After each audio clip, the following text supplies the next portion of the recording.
Good evening. It's Wednesday, December 29th, 2021, and we want to get you caught up on the biggest stories of the day so far. We begin this evening with COVID surging as Georgians prepare for New Year's celebrations. Our state is adding almost 14,000 new cases today alone. That obliterated a previous record from January. Our Savannah Louie is breaking down the impact the COVID boom is having on New Year's plans.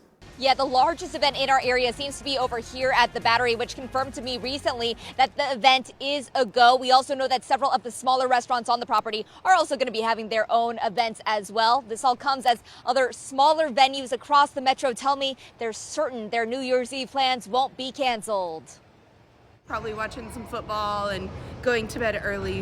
Nothing. We'll be going to bed normal time. The plan is to go to bars somewhere around Atlanta, but seeing how things with COVID go, it might change. Planning for New Year's is hard after a year tough to celebrate. All my friends that I would typically want to spend New Year's with, I either have relatives that tested positive or whatever, so it's better to just be safe. Last minute plans switched up all over the metro. Small restaurants like Amore in Inman Park and larger events, most recently the balloon drop at Chattahoochee Food Works, canceled due to COVID. If we were having this discussion a week and a half ago, I probably would be telling you, yeah, there won't be a New Year's Eve this year. But restaurants like Ticonderoga Club are confident they'll stay open because they already dealt with unexpected closures for Christmas. 40% of our staff, test positive, and we have a staff of 13. As of 2 days ago, that we'll have a full roster of staff again. It's okay, cool, we can do this. Like many other restaurants open New Year's Eve, the club is reservation only at very limited capacity. I'd say 95% of them are regulars. It made sense, and we thought this will be a positive way to close the year, both for our guests and ourselves. And a late Christmas gift for some turned away last week. 2, if not 3 of the parties were on the books for both Christmas and New Year's Eve. So yeah, that we'll be seeing them for New Year's Eve. Now, other safety strategies I've heard about for today, they're being stricter about wearing masks, even if it's just to get up from your table and go to the bathroom. Another safety strategy, reducing the table capacity to just 50%. For now, reporting live from Cobb County, Savannah Louie, CBS 46 News. Whatever we can do to keep people safe. Savannah, thank you. Governor Brian Kemp is working to ease the COVID burden on Georgia hospitals. CBS 46's Haley Mason continues our team coverage with his response to the surge. Haley. Alan, Governor Brian Kemp says he is not going to issue any mandates because of the surge of Omicron variant, but he is sending out hundreds of National Guard's troops to help relieve hospitals and testing sites across the state. Governor Brian Kemp today announcing he's deploying up to 2,500 Georgia National Guard troops starting next week to help with COVID-19 response. This as Georgia records nearly 14,000 new COVID cases today alone, a pandemic record. We will be deploying approximately 200 troops starting January the 3rd. Approximately 96 of those to support Department of Public Health, including testing sites.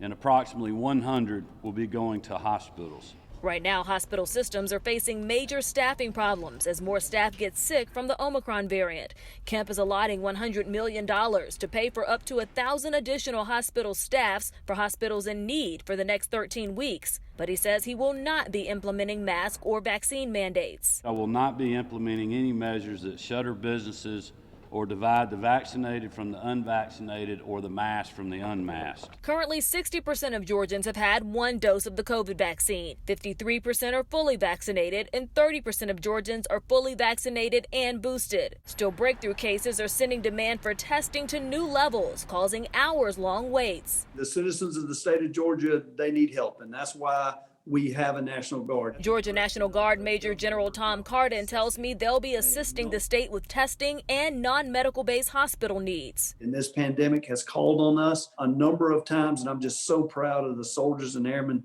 and our civilian, both state and federal employees in the Georgia National Guard. And I asked Governor Kemp what will they be doing about those local health departments that are seeing such long lines for testing. He said he's going to leave that up to the Public Health Commissioner, Dr. Kathleen Toomey, to work with the local health departments to see if there is a possible need for Guards troops to go out there as well. Reporting live outside the state capitol, Haley Mason, CBS 46 News. Haley, thank you. DeKalb County officials are giving out 5,000 free at-home COVID tests. Residents can pick those up starting tomorrow at 9 a.m. at 3 locations.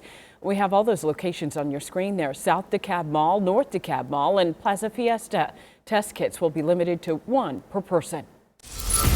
Breaking tonight, a little girl and her mother abducted in Cumming have been found safe. Cumming police say 6-year-old Rachel Zacina and Esperanza Parada Olivias were located in Mexico. They are now being brought back to the U.S. Esperanza's ex-husband, Alex Zacina, has been arrested. We have a crime alert for you tonight. Police are searching for several men caught on camera robbing a woman at a Decatur strip mall. It happened Sunday in broad daylight in front of Mina Jewelers off of Church Street. You can see 2 men get out of the car, attack the woman, snatch her belongings, then run off. If you have any information on this crime, contact DeKalb County Police. Low mortgage rates during the pandemic created a home buying frenzy in many cities. Yeah, inventory was low and the demand for homes was high. But should you buy or sell in the new year? CBS 46's Crystal Bowie talks to experts on what you should know about the housing market going into 2022.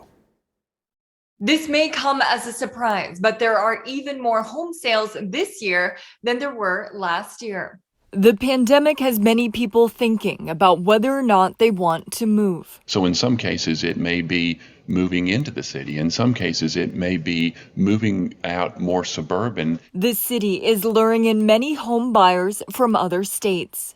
But with Atlanta being the third city in the country as far as growth, we see a lot of net migration coming here. So a lot of people are actually looking to buy. Analysts with Redfin, a national real estate site, say those out-of-state buyers are driving costs up. They're coming most often from places like New York, LA, DC, these much more expensive metro areas. And when they come to Atlanta, they have these bigger budgets. They're bidding up home prices. But that's not the only inflation that's top of mind. Gas prices are rising 30%. How should they think about the really long commutes that they might be purchasing into, or should they shorten their commute? Whatever the case may be, it doesn't look like the market will slow down anytime soon. Inventory is actually starting to build. It's grown about 4% over the last month compared to the same period a year ago. However, we're still very much steeped in a seller's market. I think it'll be a while before we get to a more balanced market. Now, some of the concern is that as home prices are going up, so too will rent. Reporting in Atlanta tonight, Crystal Bowie, CBS 46 News. New tonight, a major break in a cold case 26 years later after a 14-year-old girl was murdered. Nicole Smith was on her way to school in June of 1995. That's when she realized she left her science project at home. But when she took a shortcut through the woods, police say someone raped and killed her. While authorities were able to get DNA from her attacker, they never made a match until now. Nicole's mother says genetic testing led investigators to a prime suspect. Not only did he take her away from me, he took my life as well. My life been at a standstill since 26 years ago. Your heart just breaks for that mother. Right now, CBS 46 is not naming the suspect. Police are still following up on some information. They're expected to release more details next week. Tonight, police are trying to figure out who killed a father of 7 at a DeKalb County apartment complex. Investigators say they found more than 90 shell casings at the Life at Glen Hollow apartments. Connie Johnson says her nephew, Bruce Gaines Jr., was killed by the gunfire late last night. I was at home probably about 1:15 this morning. My phone rang, and his sister told me, she said, "Auntie, I hate to tell you this bad news, but he gone." I feel numb, it's senseless violence, it got to stop. We're told shootings are common at the apartment complex, mostly acts of retaliation. Police are still trying to figure out if the man killed was the intended target. Investigators say they have strong leads on suspects. A Hall County man is in custody tonight, charged in his father's murder. Deputies arrested Steve Andrade yesterday morning in Gainesville. Investigators found his father's beaten body behind a home on Old Cornelia Way. That man is now charged with criminal attempt to commit murder, aggravated assault, and kidnapping in an incident involving his mother. An Athens woman is under arrest, accused in a deadly hit and run. There she is. We're told Amanda Garrett turned herself into authorities. Police say a man was walking on a sidewalk along North Avenue when he was hit by a car back on December 22nd. Investigators traced the vehicle involved to Garrett. Police are actively searching for a group of men who robbed a woman in broad daylight at an Atlanta strip mall. That video captured the terrifying ordeal. It happened in Decatur. CBS 46's Jamie Kennedy spoke to witnesses about the attack. Take a look at this video that captures the moment thieves strike and steal a woman's handbag in broad daylight. The incident taking place on Sunday at Patel Plaza off Church Street in Decatur. Business owners say they were stunned by the audacious crime. Opened my store early morning and I saw my customer, and then one red car coming, and 2 or 3 guys outside the car, and one lady there, and he thief, one bag and other 2 or 3 bags. Store owners tell me the men were sitting in the parking lot for a period before they jumped the woman. In the video, you see them pull up abruptly and then sit for a moment before springing into action. During the chaos, 2 of the criminals even run into each other as they snatch the woman's belongings. The store owners tell me this is the first time they can remember such a crime happening in the strip mall. The woman in the video can be seen running to people nearby, and witnesses say understandably she was visibly shaken. My wife here, so she told other lady. The lady is crying. So I go to outside and I see the car is suddenly go. Store owners here tell me that the woman who was robbed worships across the road from here and is known by many. If you do have any information, please contact DeKalb County Police. In Decatur, Jamie Kennedy, CBS 46 News. Right now, some schools and universities are already making updates to what the start of the year will look like because of the pandemic. CBS 46's Yasmina Alston tells us what some of those changes are right here in Metro Atlanta. Most schools and campuses are empty for the holidays, but in the next few weeks, classes will be back in session. Meanwhile, in Metro Atlanta, we're seeing COVID cases jump up into the thousands per day as the CDC announces new guidance, including isolation time cut in half. CDC makes guidance and recommendations in the real world, not the world that we wish existed. And right now, there aren't enough tests. School districts and universities are responding to the rise in cases and CDC guidance changes. Emory University will begin the spring semester remotely. University President Gregory Fenves said the campus will open as planned on January 4th, but the majority of classes will start in a remote format. Classes will then transition back to in-person learning on January 31st if conditions permit. In Gwinnett County, the school system's recent updated mask guidance factors in community spread.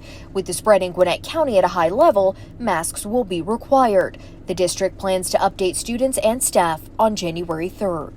And of course, school and university leaders are going to continue to keep an eye on CDC guidance, which means we could still see more changes ahead of the school year. In Atlanta, Yasmina Alston, CBS 46 News. Thanks for watching CBS 46 News. Watch us live wherever you are, our mobile and our streaming news app. You can also watch us on Roku, Apple TV, and Fire TV.